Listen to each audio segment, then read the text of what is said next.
Hello,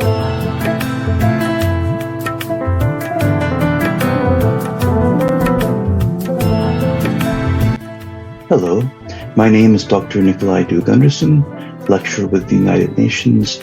I am also author of The Privatization of Warfare with Intersentia Publishing, and today I'm here to talk about my latest book, Defending Dictatorship with Palgrave Macmillan.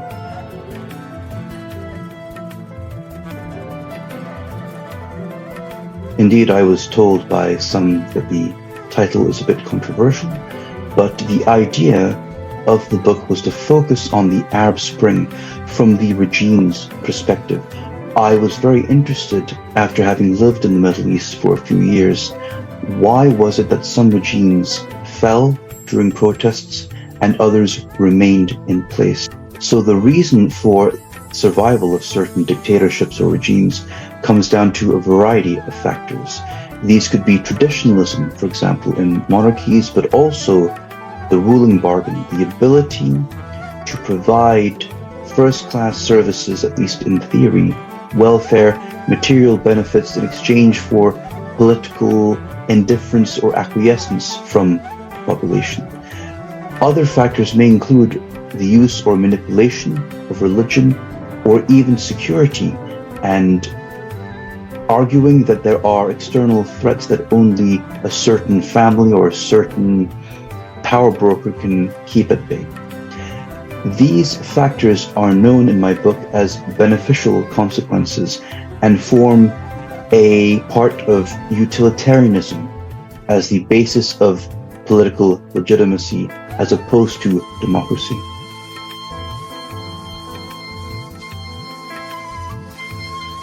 As mentioned earlier, I have spent a few years in the Middle East. I learned Arabic.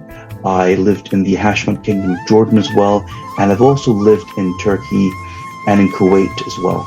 So really my motivation for writing the book came down to having personal experience of living in these different cultures, Arab cultures especially, visiting the Gulf, visiting the UAE, visiting Kuwait, and just asking myself, how do governments that are not democratic stay in power? How do they deal with protests when challenged? Is it through brute force, or is it through persuasion, or perhaps a combination of these factors?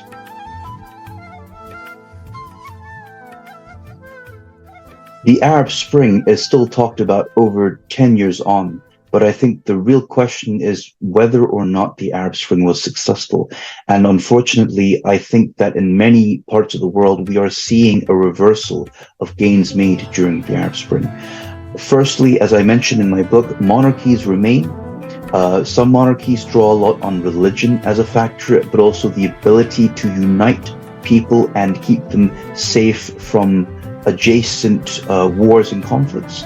Monarchies seem to have remained in power without any major challenge to their power base. One exception to this was in Bahrain, where we have a Shia majority ruled by a Sunni minority, and Saudi intervention put down protests.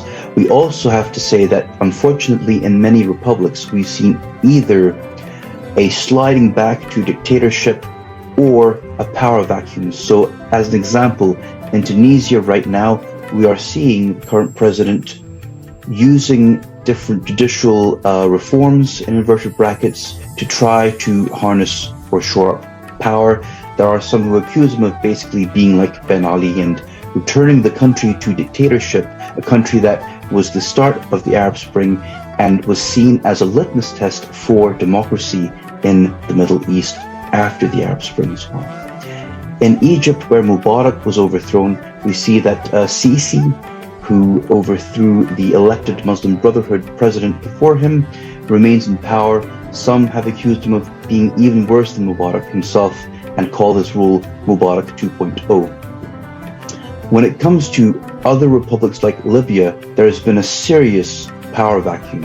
After the overthrow of Muammar Gaddafi, we have seen that there has been a degeneration into factionalism, militias, and these are security issues that Gaddafi himself warned would happen and that other dictators warned would happen without their rule.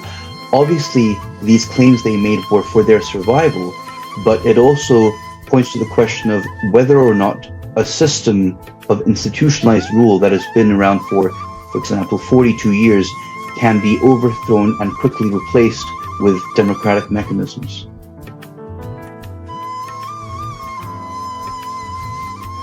Indeed, I think the last point to discuss is COVID, and to what extent COVID has provoked or did provoke a return to authoritarianism. Now, as COVID spread, I was actually visiting Saudi Arabia. I wrote an article about this before vaccines were available, and as lockdowns were happening, I almost got caught in the country, I believe. And there was a lot of emphasis on wearing masks, on closing down social spaces as well, which in the short to medium term could affect certain reforms in Saudi Arabia that MBS was trying to push, such as new social spaces, for example, movie theaters. But at the same time, what we saw here was an increase of the ruling bargain in states that could afford it. So social distancing and lockdowns with oil money used to fund health insurance, used to fund letting people stay at home, and also used to fund I suppose, compliance with these rules. So we actually saw an increase in the ruling bargain. Again, whether or not that can continue is another question that's up for debate. We now have the vaccines, of course. COVID, as of 2023, is starting to be seen as no longer a public health emergency by the World Health Organization.